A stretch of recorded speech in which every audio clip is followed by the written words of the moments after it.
The autumn wind whistled through the oak trees surrounding the Henderson family's colonial home in Westchester County. New York golden leaves danced across the manicured lawn as I pulled my Honda Civic into the circular driveway, parking beside Mr. Henderson's gleaming Mercedes-Benz. The contrast wasn't lost on me, but I'd grown accustomed to it over the past 8 months of dating their daughter. Emmett at 27, I'd learned to navigate these family gatherings with careful precision. Emma had warned me that her father, Richard Henderson, was particularly sharp-tongued today. His accounting firm had just lost a major client, and he'd been taking his frustrations out on everyone around him. Remember, baby Emma had whispered to me earlier that morning, "Just smile and nod. Don't let him get under your skin." Da-da-da-da-da-da-da-da-da. Mrs. Henderson greeted me at the door with her usual warm smile. "Marcus, so good to see you, dear." Richard's in the living room watching the game. The interior was exactly what you'd expect from a successful accountant. Leather furniture, Persian rugs and family photos in expensive frames. Emma appeared from the kitchen, radiant in a burgundy sweater that brought out her hazel eyes. "Dad, Marcus is here," she called out, slipping her hand into mine. Richard Henderson emerged from the living room, his reading glasses perched on his nose, a whiskey glass in his hand. At 54, he was imposing, tall, broad-shouldered, with graying hair kept perfectly styled, his eyes cold and calculating. Fixed on me with barely concealed disdain, the dining room table was set with the family's finest china. Emma's younger brother Tyler was already seated. Scrolling through his phone, Mrs. Henderson bustled about, making final adjustments to the meal. "So, Marcus," Richard began as we settled into our seats, "Emma tells me you're still working on that ... project of yours." The way he said project made it sound like a child's science experiment. I felt Emma's hand squeeze mine under the table. "Yes, sir, my company is doing very well. We've expanded our team and secured some significant partnerships." Richard's laugh was sharp and humorless. "Company, that's generous. From what I understand, you're just another one of these tech kids playing around with computers in a basement somewhere?"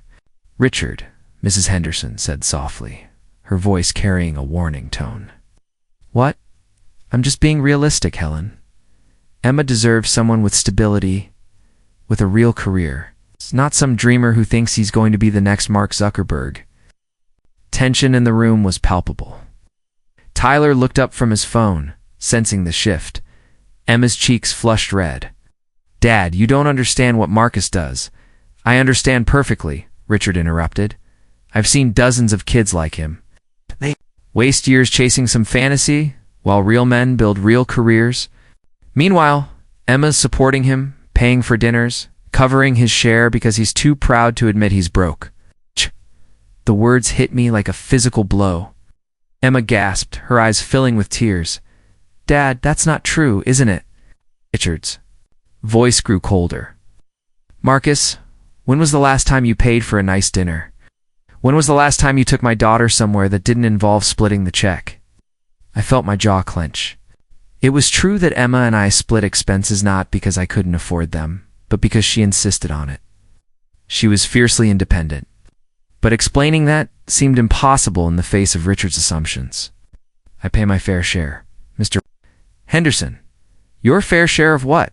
Coffee dates? And movie tickets? It's not a life, Marcus." "That's not what I want for my daughter." The room fell silent.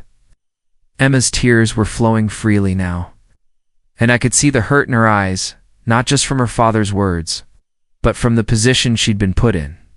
Richard leaned back in his chair, his expression triumphant. "Look, I'm not trying to be cruel. I'm trying to be practical. Emma could have any man she wants. Men with real jobs, real futures.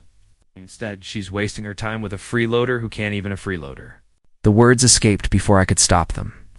"That's what I said, freeloader. Someone who takes advantage of other people's generosity while contributing nothing meaningful in return." The accusation hung in the air like smoke. Emma was sobbing now, her hands covering her face. Tyler had stopped pretending to use his phone and was staring with wide eyes.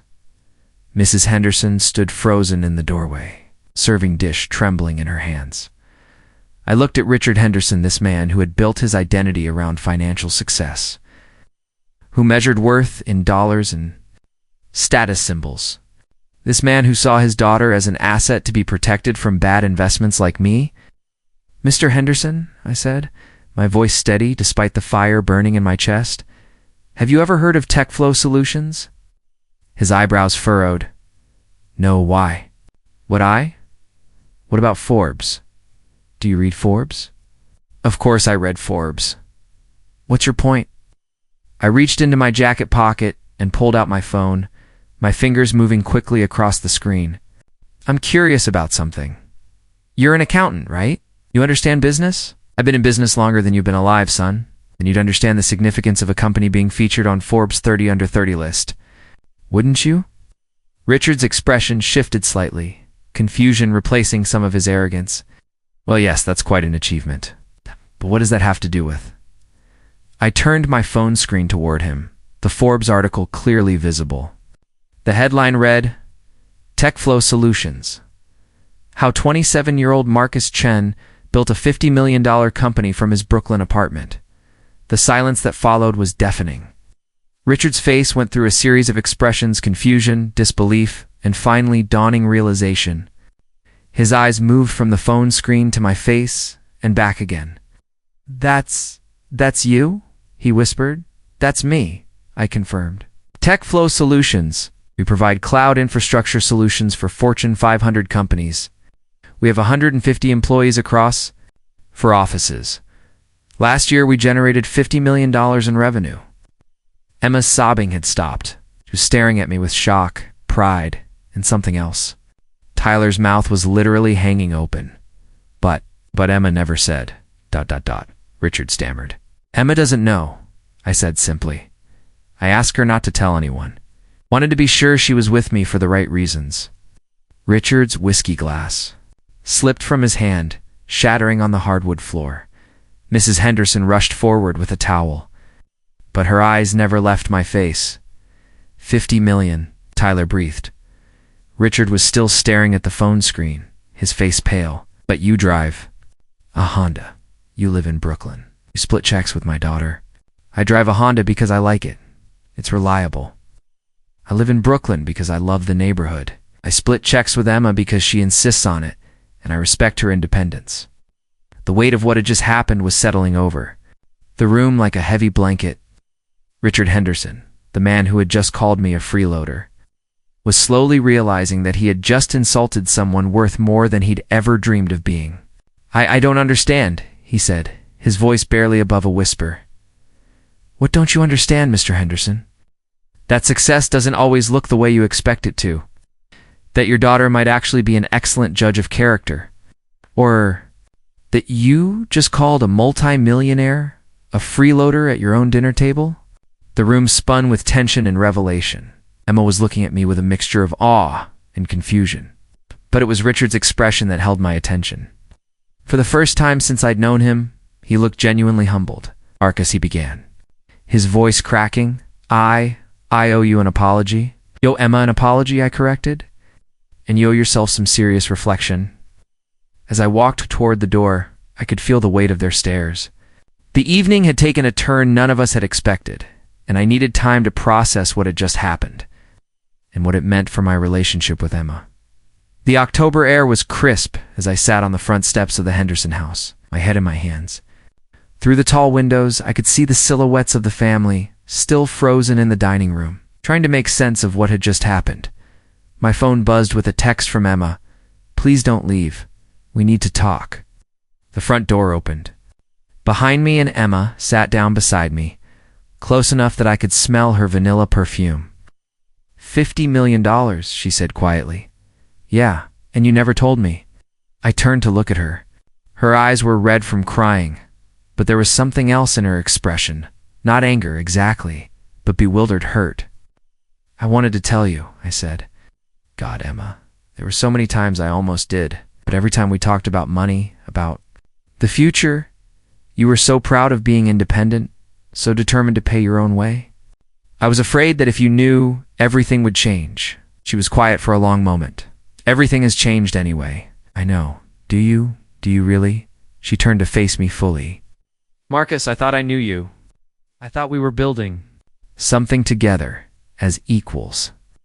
But you were keeping this huge secret from me. How am I supposed to trust you now?" The question hit me harder than her father's insults had, because she was right. I'm trying to protect our relationship. I had potentially destroyed the very foundation it was built on. "I never meant to lie to you," I said. I've been burned before. Okay, in college, I dated a girl who I thought loved me. When she found out about my family's money, my parents own a successful import business, everything changed. Suddenly, I wasn't Marcus anymore. I was a wallet with legs. Emma's expression softened slightly. "I'm not her, Marcus." "I know that. I do. But the fear, it never really goes away. When I met you, you were so different. You insisted on paying for your own coffee on our first date. Got annoyed when I tried to buy you expensive gifts. You loved me for who I was, not what I could provide. But you didn't trust me enough to give me the choice." I felt the truth of her words like a knife to the chest. You're right. I should have trusted you. I should have been honest from the beginning.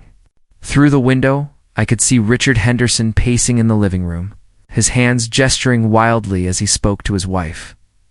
"Tell me about it," Emma said suddenly. "Me. Tell me about TechFlow Solutions. Tell me about the real Marcus Chen." I looked at her, seeing the genuine curiosity in her eyes despite the hurt. This was the Emma I had fallen in love with, the one who wanted to understand. "I started the company 3 years ago," I began. "I was working as a software engineer at a big tech firm in Manhattan, making decent money, but feeling completely unfulfilled. I kept seeing inefficiencies in how companies managed their cloud infrastructure, and I had ideas about how to fix them." "So you quit your job?" "Not immediately. I worked on TechFlow at night and on weekends for about 6 months. I lived on ramen noodles and coffee, barely slept. My parents thought I was crazy. They wanted me to keep the stable job." Emma smiled slightly. "That sounds like you. You never do anything halfway." The breakthrough came when I developed a new algorithm for optimizing server loads. It was more efficient than anything on the market, and I knew I had something special. I quit my job, maxed out my credit cards, and threw everything into the company. And it worked. Not right away.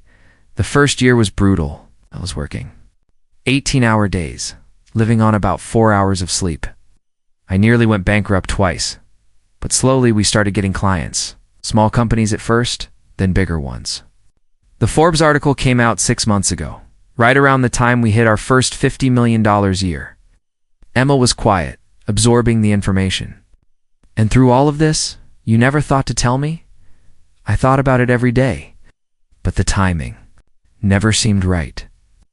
And then the longer I waited, the harder it became." She laughed, a sound that was half amusement, half frustration. "I don't know, Marcus. Maybe something like, 'Hey, Emma, I should probably mention that I'm not actually struggling financially.' When you put it like that, it sounds so simple." It is simple, or it should be. Relationships are supposed to be built on honesty. The front door opened again, and Mrs. Henderson appeared, looking uncertain. "I'm sorry to interrupt, but you like to come back inside? I think we all need to talk."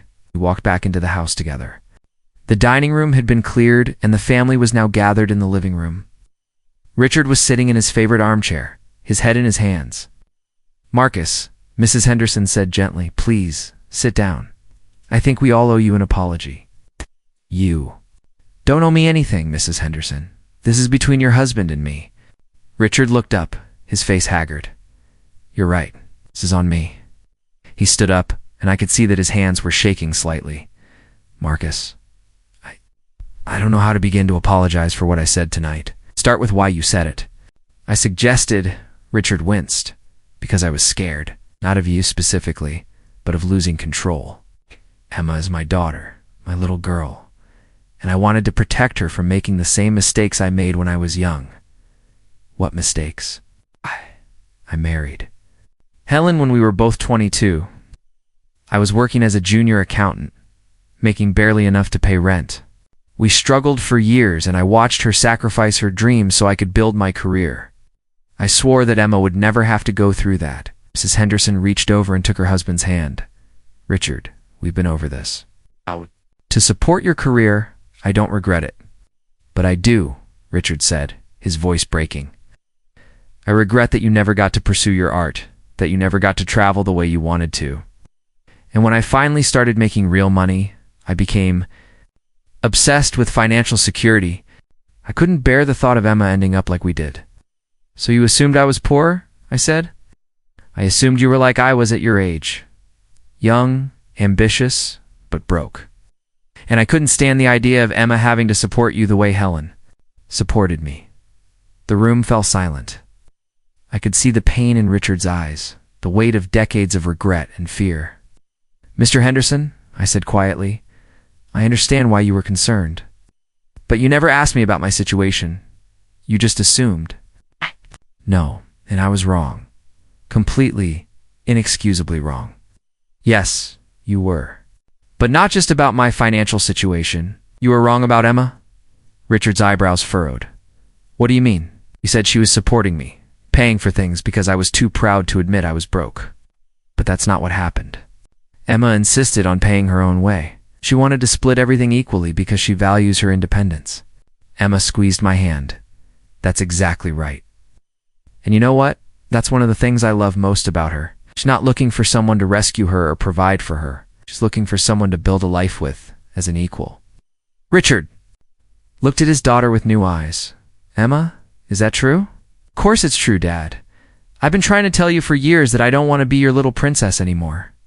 I want to be my own person, with my own career and my own choices. But what about security? What about stability? I make my own security, Dad. I have a good job. I pay my own bills. I make my own decisions. And yes, I split expenses with Marcus because I wanted to, not because I had to. Mrs. Henderson smiled through her tears. She's grown up, Richard. She's not our little girl anymore. The weight of the evening's revelations was settling over all of us. Richard Henderson had been forced to confront not just his assumptions about me, but his assumptions about his daughter. So what happens now? Tyler asked. I said, we figure out how to move forward. All of us. The next morning brought an unexpected phone call. I was in my Brooklyn apartment, nursing coffee and trying to process the previous evening's events when my phone rang. Richard Henderson's name appeared on the caller ID. Marcus, it's Richard. I know it's early, but I was hoping we could talk. In person? So an hour later, I found myself in the lobby of Henderson and Associates, a sleek accounting firm in a Manhattan high-rise. Richard's corner office was exactly what I'd expected: mahogany furniture, law books, and photographs of Richard. With various business leaders, Richard was standing at his window, looking out at the city below. He turned when I entered, and I was struck by how much older he looked than he had the night before. Marcus, thank you for coming. Please, sit down. I settled into one of the leather chairs across from his desk. What did you want to talk about? Richard moved to his desk but didn't sit. Instead, he pulled out a folder and placed it between us. I did some research last night about you, about your company, and I owe you a much bigger apology than I gave you yesterday.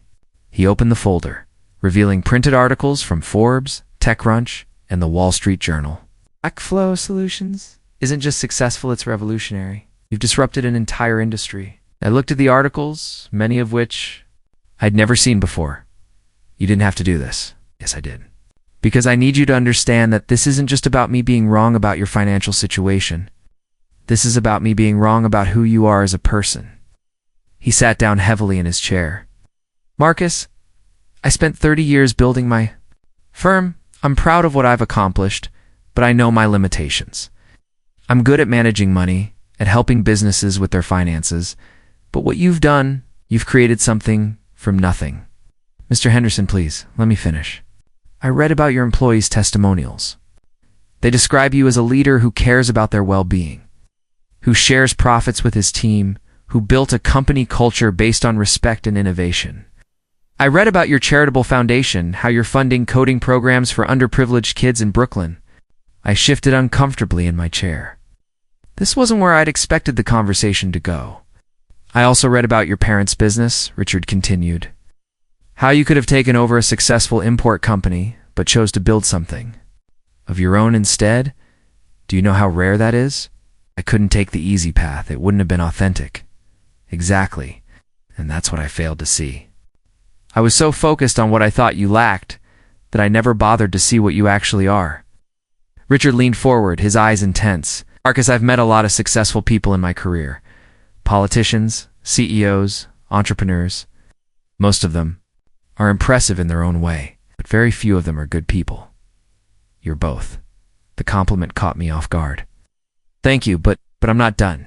Because as much as I need to apologize to you, I need to apologize to myself and to my family. He stood up and walked to a family photo on his desk. I built my identity around being the provider, the protector.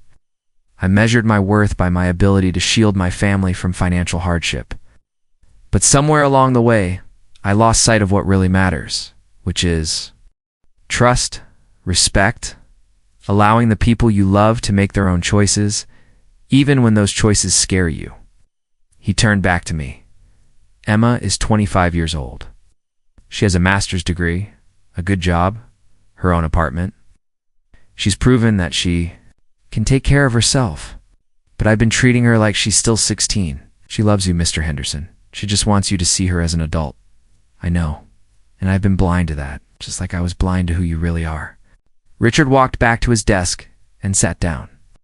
Marcus, I need to ask you something, and I need you to be honest with me.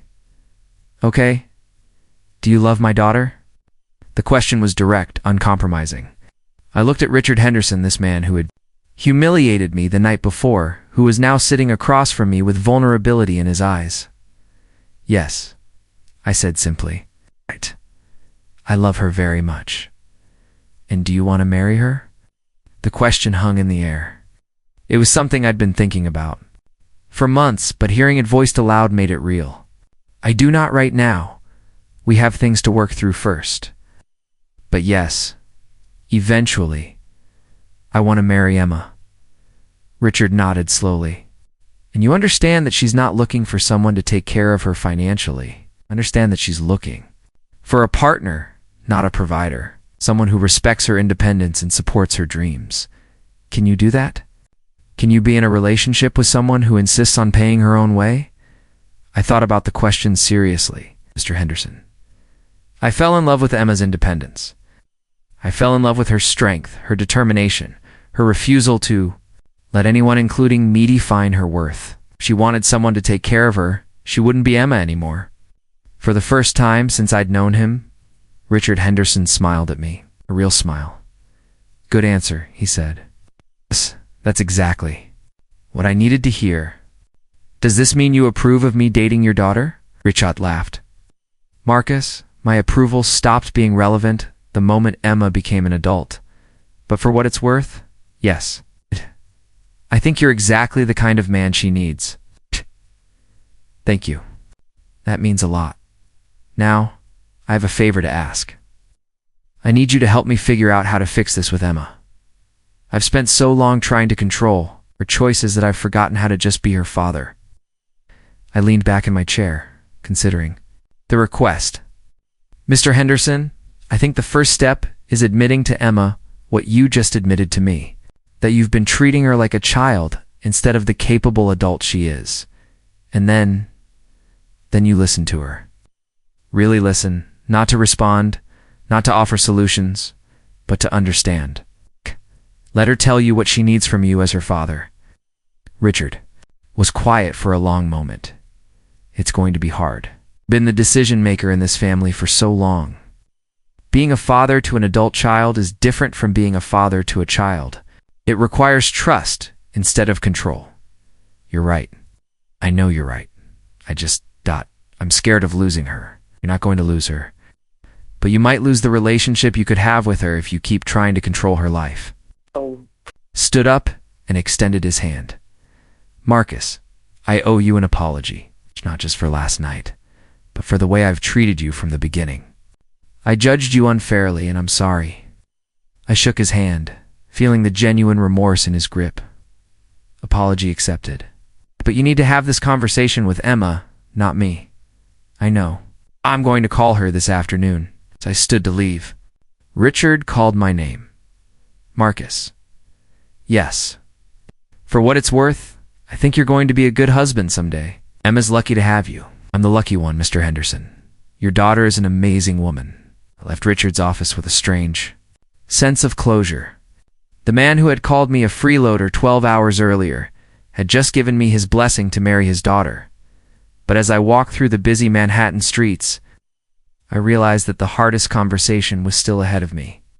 Richard Henderson might have come to understand me, but Emma was still processing the revelation that I'd been keeping a massive secret from her for 8 months.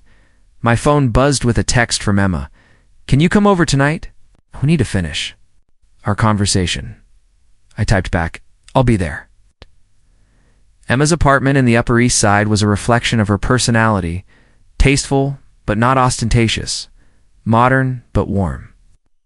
The familiar space seemed charged with tension and possibility. She opened the door wearing jeans and an oversized sweater. Her hair pulled back in a messy bun. Without makeup, she looked younger, more vulnerable.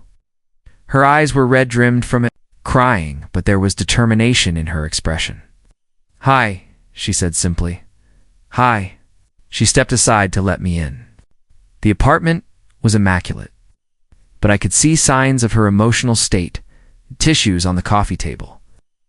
2 wine glasses already poured. A photo of us from last summer turned face down on the side table. "I've been thinking," she said, settling. Onto the couch, about everything. About us. About what happened last night. I sat down beside her, careful to maintain some distance. And I'm angry, I'm hurt, I'm confused. But mostly I'm disappointed. The word hit me like a physical blow. "Emma, let me finish. Please." She took a sip of wine, gathering her thoughts. "I've been trying to understand why you kept this from me. I've been going over every conversation we've had about money, about the future, about our relationship. And I think I understand your reasoning." "You do?" "You were scared. You'd been hurt before. And you didn't want to risk it happening again. You wanted to be sure I loved you for who you are, not what you have." "That's exactly right. I get it, Marcus. I really do. But here's what I don't understand. How could you think I would stay with you for 8 months if I didn't love you for who you are? How could you watch me insist on paying for my own meals, my own everything, and still think I was some kind of gold digger?" The question hung in the air between us. It was the heart of the matter, the fundamental issue that we needed to resolve. "I didn't think you were a gold digger," I said carefully. "I was afraid that knowing about my money would change things between us, that you'd start seeing me differently. But you didn't give me the chance to prove that I wouldn't. No, I didn't."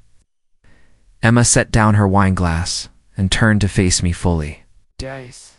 "Marcus, do you know what I love about you? Tell me." "I love that you remember how I take my coffee? I love that you listen when I complain about my boss. I love that you get excited when you talk about your work. I love that you're kind to waiters and taxi drivers. I love that you read to kids at the library on Saturday mornings." I stared at her, overwhelmed by the simplicity and sincerity of her words. "I love that you make me laugh, that you challenge me to think differently, that you support my dreams, even when they seem impractical. I love that you see me as an equal, not as someone to be protected or provided for." Emma ... "None of those things have anything to do with money, Marcus.